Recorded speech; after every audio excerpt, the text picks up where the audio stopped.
Hi welcome to my YouTube channel.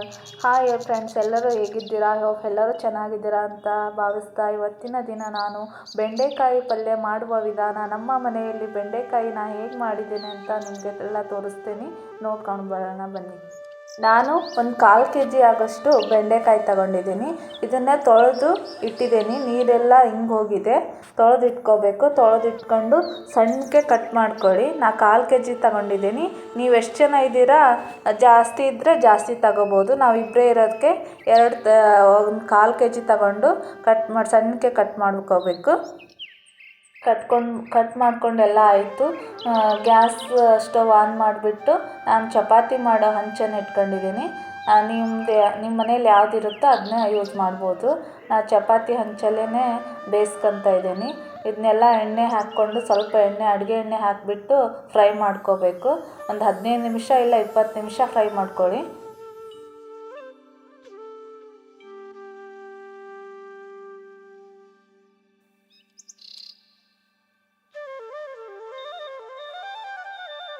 ನೋಡಿ, ಎಲ್ಲ ಬೆಂಡೆಕಾಯಿ ಬೆಂದಿದೆ.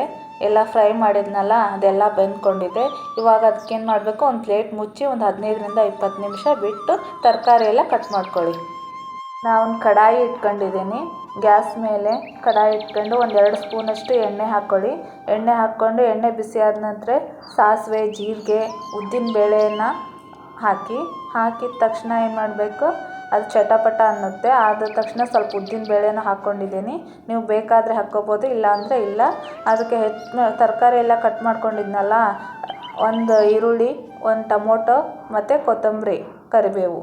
ಕೊತ್ತಂಬರಿ ಇದ್ದರೆ ಹಾಕಿ, ಇಲ್ಲಾಂದರೆ ಇಲ್ಲ. ನನಗಿಷ್ಟ ಆಗಲ್ಲ, ಹಾಗಾಗಿ ನಾನು ಹಾಕಲ್ಲ. ಅದೆಲ್ಲ ಬೇಯೋಕ್ಕೆ ಸ್ವಲ್ಪ ಹೊತ್ತು ಬಿಡಬೇಕು. ಅರಿಶಿನ ಪುಡಿ, ರುಚಿಗೆ ತಕ್ಕಷ್ಟು ಉಪ್ಪು, ಖಾರ ಪುಡಿ ಎಲ್ಲ ಹಾಕ್ಕೊಳ್ಳಿ.